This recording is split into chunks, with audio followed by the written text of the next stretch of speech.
Hello viewers, in this video we are going to talk about the syllabus of Tilka Manzi Bhagalpur University of English Honors Part 1।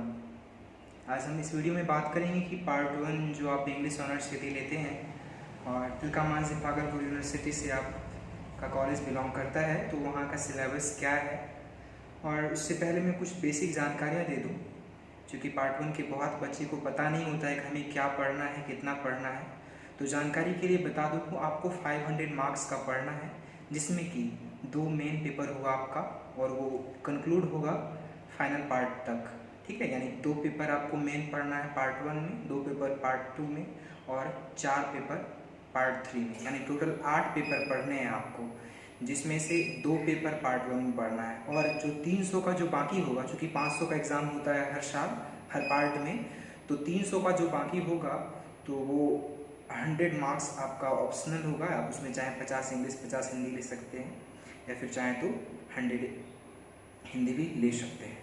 और बाकी 2 आप कोई भी जो है arts subject के सब्सिडरी या फिर कोई भी सब्जेक्ट जो है सब्सिडरी के रूप में रख सकते हैं। तो आइए हम उन्हीं 2 पेपर्स की बात करेंगे कि उस 2 पेपर में आपको पढ़ना क्या है, यानी हम डिटेल्स में बात करेंगे आपका सिलेबस क्या है, किस बारे में है। तो हम पहले पेपर 1 की चर्चा करते हैं, क्योंकि हम लोग जान चुके हैं 2 पेपर है पार्ट 1 में। हम सिर्फ ऑनर्स पेपर के सिलेबस की बात करेंगे, जिसमें पहले हम पेपर 1 को देखते हैं क्या है। तो पेपर 1 में हमको मेनली 2 चीज़ पढ़ना होता है। पहला तो हिस्ट्री ऑफ इंग्लिश लिटरेचर और दूसरा पढ़ना होता है हिस्ट्री ऑफ इंग्लिश लैंग्वेज। मुख्य रूप से 2 ही चीज़ है, ठीक है। यानी हम अंग्रेजी भाषा के इतिहास और अंग्रेजी साहित्य के इतिहास के बारे में पढ़ते हैं। उसमें ही कुछ डिटेल्स होते हैं, जैसे मान लीजिए कुछ ग्रुप्स में बटा हुआ है। तो पहला ग्रुप जो होता है उससे 14 मार्क्स का क्वेश्चन होता है। 14 मार्क्स का क्वेश्चन होता है, तो आखिर उसमें से टॉपिक्स क्या क्या पढ़ने हैं आपको। तो मेटाफिजिकल पोइट्री के बारे में पढ़ना है, काफ़ी चर्चित टॉपिक है, काफ़ी जाना माना टॉपिक है। मेटाफिजिकल पोइट्री के बारे में पढ़ना है, यानी क्या है मेटाफिजिकल पोइट्री, इससे कौन कौन से पोइट्स जुड़े हुए थे, जैसे कि जॉन डन हो गए और भी ऐसे बहुत सारे, जॉर्ज हर्बर्ट हो गए, और ऐसे पोइट्स हैं जिनके बारे में आपको पढ़ना होगा। इसके फाउंडर कौन रहे थे, या फिर मेटाफिजिकल पोइट्री को लेकर सब कुछ आपको जानना होगा। उसके बाद बात आती है रोमांटिक पोइट्री की, दूसरा टॉपिक जो इसी 40 मार्क्स के लिए पढ़ना है आपको। लॉन्ग क्वेश्चन है ये, इसका आंसर 3.5 से 4 पेज में आप कर सकते हैं, बेहतर होगा। रोमांटिक पोइट्री के बारे में पढ़ना है आपको कि ये कब से कब तक था, इसमें कौन कौन से पोइट्स थे, इस समय किस तरह की कंपोजिशंस की गई, तो ये चीज़ें थी। और इसमें जो पोइट्स हैं मुख्य रूप से आपको एस.टी. कॉलरिज और विलियम वर्ड्सवर्थ के बारे में पढ़ना होगा। और एक और पोइट हैं W.B. यीट्स, इनके बारे में भी, विलियम बटलर यीट्स इनका पूरा नाम है, इनके बारे में भी आपको पढ़ना है, ठीक है। तो ये बात रही 14 मार्क्स के लिए आपको पढ़ना था इतना। और नेक्स्ट 13 मार्क्स के लिए जो ड्रामेटिक ग्रुप है, ड्रामेटिक ग्रुप नाम से ही स्पष्ट है, इसमें कुछ आपको ड्रामा के बारे में पढ़ना होगा, ड्रामेटिस्ट के बारे में पढ़ना होगा, यानी नाटक और नाटककार के बारे में पढ़ना होगा, ठीक है। तो उसमें से यूनिवर्सिटी विट्स हैं, कुछ चीज़ें हैं यहाँ पर। मॉडर्न वर्ड्स ड्रामा, कुछ मॉडर्न ड्रामा के बारे में किस तरह का होता है वो, है ना। और विलियम शेक्सपियर जो आपको पढ़ना है मुख्य रूप से, विलियम शेक्सपियर के बारे में काफ़ी डिटेल्स में पढ़ना है, इनका बायोग्राफी पढ़ना है, इनकी जीवनी के बारे में पढ़ना है, इन्होंने क्या कुछ लिखा, किस तरह की रचनाएं इन्होंने की, इन सब के बारे में आपको डिटेल्स में पढ़ना है। ये हो गए 30 मार्क्स के लिए, अनदर 30 मार्क्स के लिए, यानी 2 क्वेश्चन अभी तक। अब तीसरे क्वेश्चन की बात करें, एक और ग्रुप होता है नॉवेलिस्ट ग्रुप, ठीक है। तो नॉवेलिस्ट ग्रुप में आपको कुछ नॉवेलिस्ट के बारे में पढ़ना है, जैसे चार्ल्स डिकेंस, काफ़ी फेमस नॉवेलिस्ट हैं ये, इन्होंने बहुत सारे ऐसे नॉवेल्स लिखे हैं। ए टेल ऑफ टू सिटीज पढ़ेंगे तो एक तरह से जानेंगे आगे चल के आगे पार्ट्स में, लेकिन फिलहाल आपको यहाँ पर ऑथर्स के बारे में ही पढ़ना है। और E.M. फॉस्टर हो गए, ए पैसेज टू इंडिया जिन्होंने लिखा हुआ है, काफ़ी फेमस नॉवेल है, इनके बारे में आपको पढ़ना है। और D.H. लॉरेंस के बारे में भी पढ़ना है आपको। ये हो गया पोएट के बारे में। अब ऑब्जेक्टिव्स होगा आपका 10 मार्क्स का, ठीक है, ऑब्जेक्टिव क्वेश्चंस होंगे 10 मार्क्स के। और अब हिस्ट्री ऑफ इंग्लिश लैंग्वेज की बात कर लें तो इसमें मुख्य रूप से 2 लॉज होते हैं, जो कि हर साल दोनों में से एक पूछा जाता है निश्चित रूप से, और ये भी होता है 14 मार्क्स के लिए, ठीक है। तो 14 मार्क्स के लिए होता है आपका ग्रीम्स लॉ और वर्नर्स लॉ, दोनों बारी बारी से पूछा ही जाता है, निश्चित है, इसमें कोई दो राय नहीं है।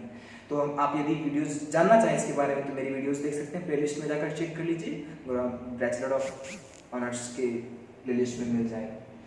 फिर है Latin loan words, French loan words, दोनों में से किसी एक को लेकर क्वेश्चन पूछा जाता है। क्योंकि देखिए जो इंग्लिश लैंग्वेज है ना, इसमें बहुत सारे लैंग्वेज से लोन लिए गए हैं वर्ड्स, मतलब बोरो किए गए हैं, उठाए गए हैं वर्ड्स। तो फ्रेंच वर्ड्स काफ़ी ज़्यादा उठाए गए हैं और लैटिन वर्ड्स भी, ओल्ड इंग्लिश में लैटिन वर्ड्स उठाए गए हैं, मिडिल इंग्लिश में फ्रेंच वर्ड्स उठाए गए हैं। तो ये दोनों के बारे में भी आपको पढ़ना है कि किस तरह के वर्ड्स जो है इससे उठाए गए हैं, या क्या प्रोसेस था इसका, क्या योगदान रहा है इसका इंग्लिश लैंग्वेज के डेवलपमेंट में। अब मिडिल इंग्लिश और मॉडर्न इंग्लिश की बात कर रहे हैं, तो इसमें से दोनों में से आपको दोनों को पढ़ना है। 3 इंग्लिश होता है, 3 पार्ट में बांटा गया है, मिडिल इंग्लिश, मॉडर्न इंग्लिश और एक उससे पहले होता है ओल्ड इंग्लिश। ठीक है, इन तीनों के बारे में आपको पढ़ना है। और लास्ट में आपका बच जाता है, इधर 90 मार्क्स हो गया, जोड़ सकते हैं आप। फोनेटिक्स बच जाता है। फोनेटिक्स क्या है तो आपको वीडियो मिल जाएगी, आगे भी हम इस पर वीडियो बनाने वाले हैं काफ़ी बेसिक्स से, तो आप देख सकते हैं। ठीक है, तो फोनेटिक्स में होता क्या है कि किसी वर्ड के प्रोनाउंसिएशन को सिंबल्स के थ्रू रिप्रेजेंट करना होता है। अब पेपर 2 की बात कर लें तो पेपर 2 में आपका कुछ लिटरेरी टर्म्स, सबसे पहले कुछ हम टॉपिक वाइज आपको बता रहे हैं, डिटेल्स में ही है एक तरह से। ये यदि जान गए तो आपको पढ़ने में काफ़ी ज़्यादा सहूलियत होगी, क्योंकि बच्चे को पता ही नहीं होता हमें पढ़ना क्या है, तो पढ़ेंगे कैसे। ठीक है, तो लिटरेरी टर्म्स में कुछ बैलेड होते हैं, सिमिली हो गया, सिमिली के बारे में आपने 12th में भी सुना होगा, सिमिली, मेटाफोर, है ना। और नीचे हम शॉर्ट में लिखा हुआ एलिट्रेशन। एलिट्रेशन एक तरह का ये गुण होता है पोएम का, जिसमें सेम साउंड जिसे रिपीट किया जाता है। ठीक है, सनेट के बारे में पढ़ना है आपको, पन के बारे में पढ़ना है, ये सारे लिटरेरी टर्म्स हैं। उसके अलावा स्कैंसन, स्कैंसन होता है, एक पैराग्राफ दिया होता है, एक स्टांजा दिया होता है किसी पोएम का, आपको उसको स्कैन करना होता है। यानी चूंकि स्पीच को ऊपर अपर वॉइस में पढ़ना है, किसी को लोअर वॉइस में पढ़ना है, ठीक है।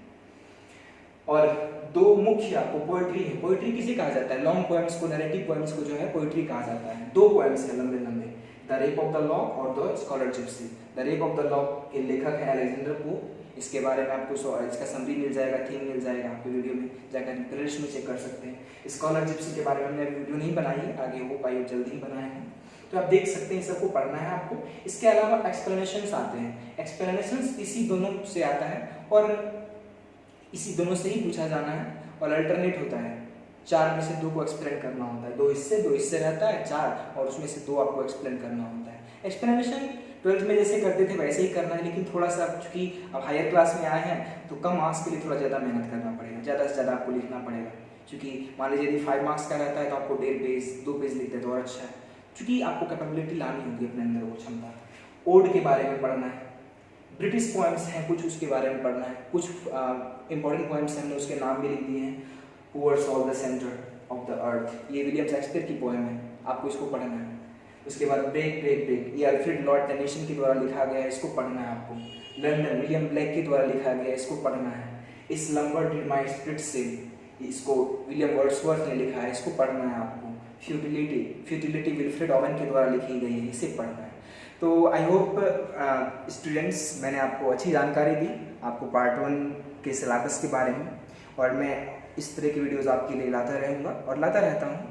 तो आपसे उम्मीद है कि आपको वीडियो अच्छा लगा होगा। यदि अच्छा लगा तो अपने दोस्तों के बीच शेयर करें, क्योंकि सबसे बड़ी समस्या यही है कि बच्चे को पता ही नहीं होता हमें क्या पढ़ना है। तो बेसिक चीज़ें पहले यही पता करनी है, और हमने एक मुहिम चलाना है, जल्दी हम शुरू करेंगे कि आपके ग्रेजुएशन पार्ट 1 का जो है चैप्टर वाइज या फिर टॉपिक वाइज हम जो है इस पर वीडियो रोज़ लाएंगे क्लास के तौर पर आपको, और मुफ्त में ये बिल्कुल होगा। इसके लिए कोई कॉस्ट नहीं या फिर कोई सब्सक्रिप्शन आपको अलग से नहीं देना हो। तो आप चैनल को सब्सक्राइब कर लें ताकि आपको इससे जुड़े अपडेट्स मिलते रहें।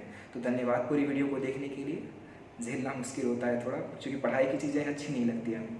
तो धन्यवाद इस वीडियो को देखने के लिए। तो मिलते हैं किसी नेक्स्ट वीडियो में, और एक नई जानकारी, एक नए चीज़ के साथ। धन्यवाद।